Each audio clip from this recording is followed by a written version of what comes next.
really working out for them thus far. And so now Taimu is back in the lineup, and you have to ask, at some point, something's got to give. You got to change things up. So we don't know what we're going to see from Dallas Fuel today. But what we are seeing is the entire original NVS lineup here. You've got Harry back in the mix, Taimu on your screen there. He's looking fired up, ready to gel with the team, which was what we figured was a bit of an issue. But now they're loving it. They're having fun. This actually gets me really amped up for what the Fuel is going to bring today. We're going to get these guys boxed into the room. If Neptuno shows himself, he's going to be in a bit of a tight spot. Back in the corner, Chips brings up Effect to try to get back in there. Effect takes down Boombox, who's been his favorite target so far, but Shadowburn has enough of time. Resurrection for him to bring back. They have to pull all the way back, probably wait for Carpet to get there. I imagine they're going to send Fraggy in here on a Primal Rage. Harry Hook going down to his counterpart is brutal as well. Taimu continues to punish Carpet. There we go. That flashbang, that's what it's all about here for McCree. That's how you shut down that. The room is very often the strongest and most powerful one right there. Shadowburn, no exception. He's been crushing it on DPS heroes since he started playing Overwatch. I mean, his Genji is the stuff of lore. He also used to play a very similar hero in another game that was very similar to Pharah, so it's nice to see him bust out that Pharah again. Guy has some of the best frag videos ever created. He had some unbelievable accuracy as well on that first map. Clearly dialed in, and it seemed like that was one of the major thorns in Dallas' side on that Eichenwald map. They weren't quite able to deal with him. He's the stealth bomber. You just Effect. So he's initially going to use his fist to just slide up the wall so effortlessly, sits on top of Anubis himself, and then the dive happens, which looks great from the start, but look at what happens. He ends up falling down, and this means that he can't follow. Taking child candy from a baby, Chip saying there with the res will take Mickey back into this fight, and they will continue as Taimu goes for the Deadeye, whips around, the shield is in the way. He eventually, doesn't get a kill because he gets it reflected back in his face. Beautiful play there by Shadowburn. He uses Taimu's own arms against him. As Carpe, well, he does manage to find Taimu. Yet another strong start to the fight here for Philadelphia Fusion. That forces Chip Sayan's hand, forces him to use the res and the Valk very early on in the fight, and that should definitely favor Neptuno. Taimu keep putting quarters in that machine. He's got life after life here thanks to Chips here. We'll see if this can actually land on something. A hard ult to land, but Neptuno finds himself on the wrong side of that meteor strike. Caught out in the open, and that's a big deal. Now the Valk will be delayed further, and there's a big chance here for Dallas to make some serious progress on this point. Effect dashing left and right. Gets the punch, but he's not going to get the kill here on Hotba. There are too many bodies alive here for Philadelphia Fusion, and Fraggy continuing to create. No matter where he shows himself, he's looking for that one-punch combo. The one-punch man in full effect, and there it is! Neptuno, surprise! You caught in the corner, you got nowhere to go! And in fact, he's got the Meteor Strike ready to go as well. And sure enough, there it is, clearing out the squishies from the point, forcing them off and into the...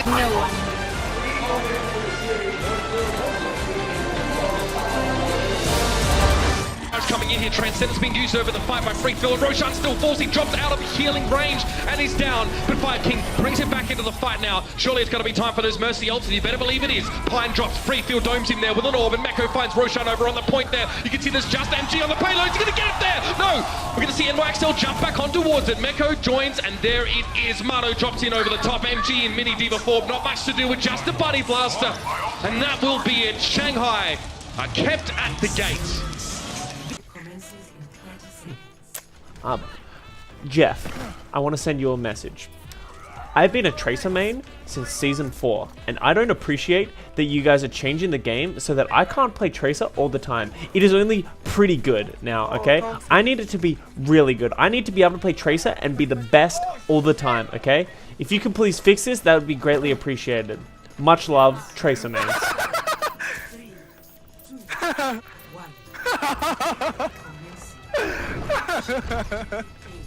Roster Libro's forced to lash out a little bit as he's being pursued, and that's all he's going to really have. And Undead might look to get a bit more damage. Oh, overconfidence is the downfall of that man, and Libro just waits with the reflect in hand.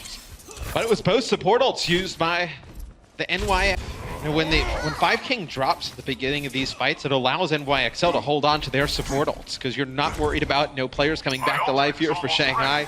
You know you're going to have the advantage, pretty much throughout the eternity of that fight.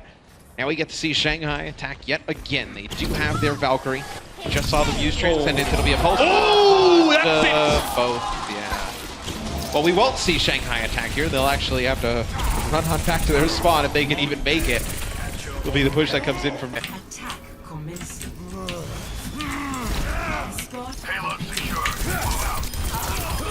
Okay. Nice. Not even dead as well. Potentieel voor je. Monsenora. Whoa, dropping. Expect him a little bit there with a headshot. He's going to warp the Tracer away for the time being, but MG's already found Libero, so Undead now going to make the most of the fact that there's only one DPS. Will make that none. Now Mano's going to get pressured down. There's no defense matrix because Mecha was too far away, but Undead's not done yet. Tapping away with the Peacemaker. He's looking for some support, and he's got Arc as well. The man's on a running riot. Somebody stop him. We need the Lawmaker to deal with the Outlaw, but there just ain't none left in this town. Yeah, just popping off on McCree. All the ults used except for this Deadeye here. Wait for an opportunity to use that. Flashbang immediately onto Buma as he comes in. Jake trying to hold it together here, dodging and weaving, but not he going to can't work stay out. alive. And they're trying to keep it going, but we're into overtime right now. San Francisco on the verge of winning Oasis here, and as Clockwork falls, can they get anybody back in time? They're going to try to get Kuman there, but he's not going to do it. And San Francisco will take Oasis. The win streak on maps for the Houston Outlaws has ended at 18. And that was a great block by Nomi on the back coming in. Look at this poke damage. Roshan's already done half. MG didn't have a chance to escape, but he gets desuited. This is the nightmare start for the Shanghai Dragons. Roshan realizes that to a degree, he kind of has to try and help and keep the D.Va alive, but he goes down, and Pine is just cleaning up here with Libero from afar. Well, as soon as MG gets hooked, he wants to block all the damage that Mono comes in, so he turns. Obviously uses Defense Matrix in front of the Roadhog, but it's Jonak hitting him with a disc. Did you see that? He's in box!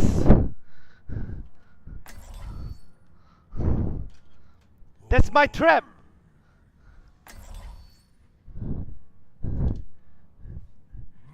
He's my trap! I'll do whatever. Feels good, man. Box cat.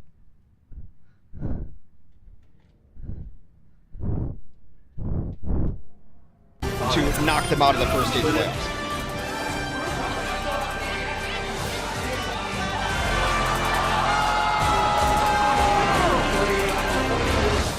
The Overwatch League is brought to you by Intel. From London against Seoul, even if Seoul should finish. Yeah, if they do manage to make that 3rd point stick.